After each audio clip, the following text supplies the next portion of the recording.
তাআলা বলেন শুনো, জাহান্নামীদের কথা বললাম, এবার মুত্তাকিদের কথা শুনো। মুত্তাকিদের জন্য আমি সফলতার বিশাল বড় ময়দান রেখে দিয়েছি। মাফাদা শব্দের তাফসীর, মাফাদা শব্দের অর্থ কি?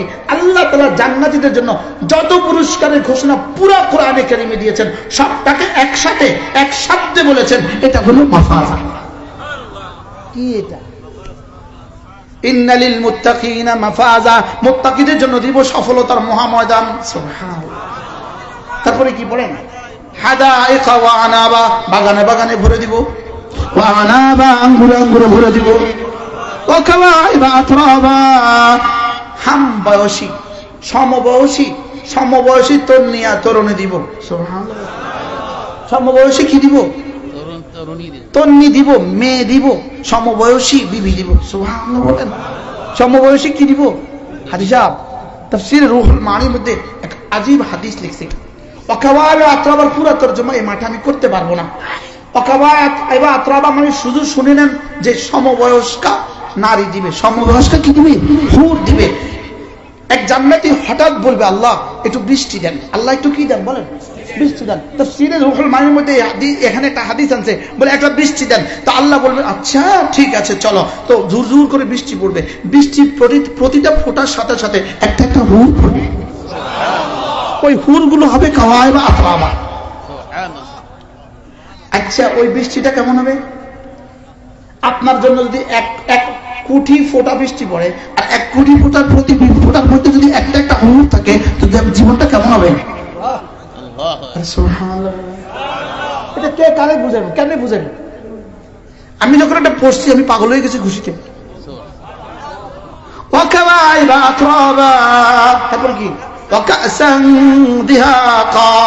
তোমার জন্য পান পাত্র ভর্তি ভর্তি ভরে ভরে সাজিয়ে রাখবো। সুবহানাল্লাহ। وكأسا دهاقا لا يسمعون فيها لغوا ولا كذابا, সেখানে তুমি কোনো মিথ্যে কথা শুনবা না, কোনো বেরস কথা শুনবা না। সুবহানাল্লাহ। কোনো বেহুদা কথা তুমি শুনবা না। লা ইয়াসমাউনা ফিহা লাগওয়া ওয়ালা কিযাবা। এবার আল্লাহ তাআলা বলেন এগুলো কেন দিব জানো?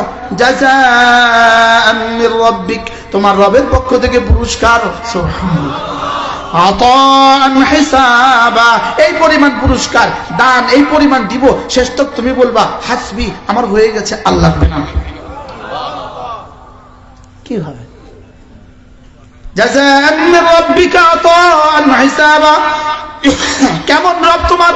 রব্বিস সামাওয়াতি ওয়াল আরদি ওয়া মা বাইনাহুমা, তোমার যে রব সাত আসমানের রব, তোমার যে রব সাত জমিনের রব, ওয়া মা বাইনাহুমা, মধ্যখানে যা আছে সবকিছুর রব।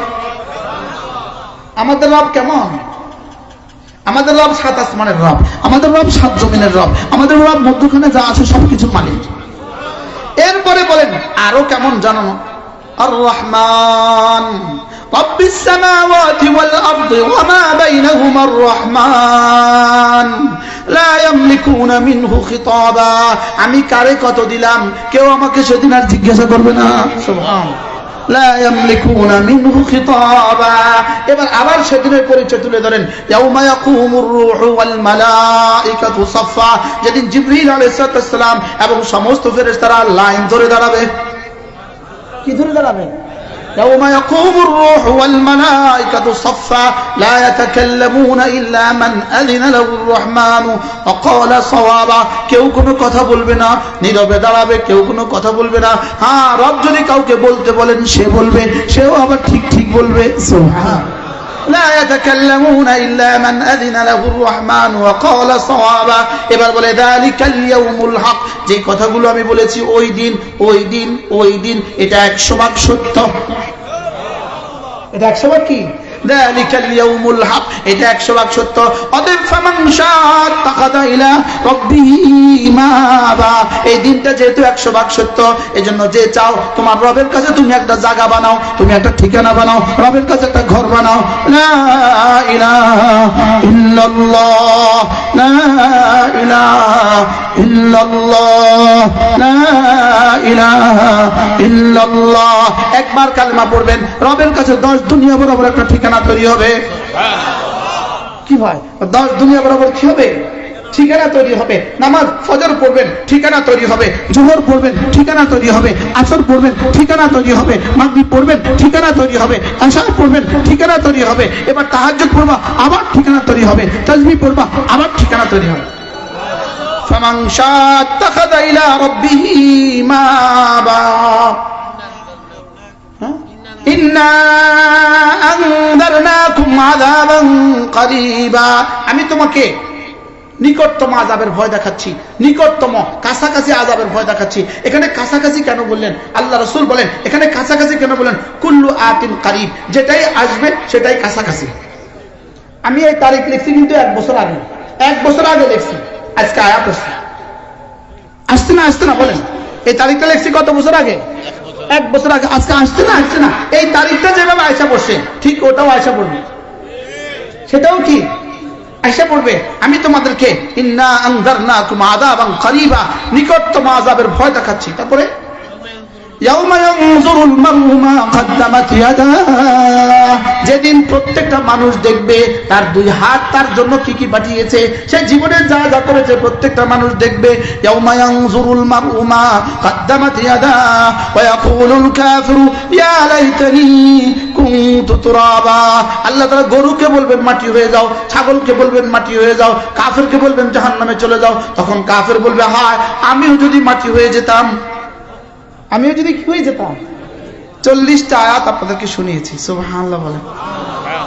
তাই ইমানদারের সাথে বুকে হাত দিয়ে এখন কেউ জীবনে একসাথে 40 আয়াতের তরজমা শুনছেন না? কোন মাহফিলে আমরা শুনছেন না? আপনি শুনছেন না? আমরা শুনছেন? কত আয়াত শুনেছি? আল্লাহ এই 40টা আয়াতের নূর দিয়ে আমার হৃদয়কে আলোকিত করে দাও আল্লাহ, আমাদের প্রত্যেকের হৃদয়কে আলোকিত করে দাও। কি শুনলাম? শুধু কিয়ামত নিশ্চিত হবে, জাহান্নামীদের সাজা, জান্নাতীদের পুরস্কার শুনলাম। বলেন কিয়ামত হবেই হবে, বলেন যা যা সাজা হবেই হবে, পুরস্কার আর কি শাস্তি হবেই হবে, ইমানের পুরস্কার নামাজের পুরস্কার হবেই হবে, মুআযাল্লাহ কুফরের সাজা হবেই হবে, গুনাহের সাজা হবেই হবে। এই জন্য আল্লাহ তাআলা যেন এই কোরআনে কারীমের নূর দিয়ে আমাদের জীবনকে আলোকিত করে দেয়। প্রত্যেকটা জুমার নিয়ত করো আজ থেকে আর নামাজ ছাড়বো না, রমজান মাসে রোজা ছাড়বো না ইনশাআল্লাহ। এই কথা মনে মনে ভাবতে থাকবা। এক আল্লাহর বান্দা মুসাফির 40টা আয়াত দিয়ে আমাদেরকে শুনিয়েছে, কোরআন দিয়ে শুনিয়েছি 40টা আয়াত। যা যার সাজার কথা শুনিয়েছি কতটা আয়াত দিয়া? 40টা আয়াত দিয়া। আল্লাহ তাআলা তৌফিক দান করেন।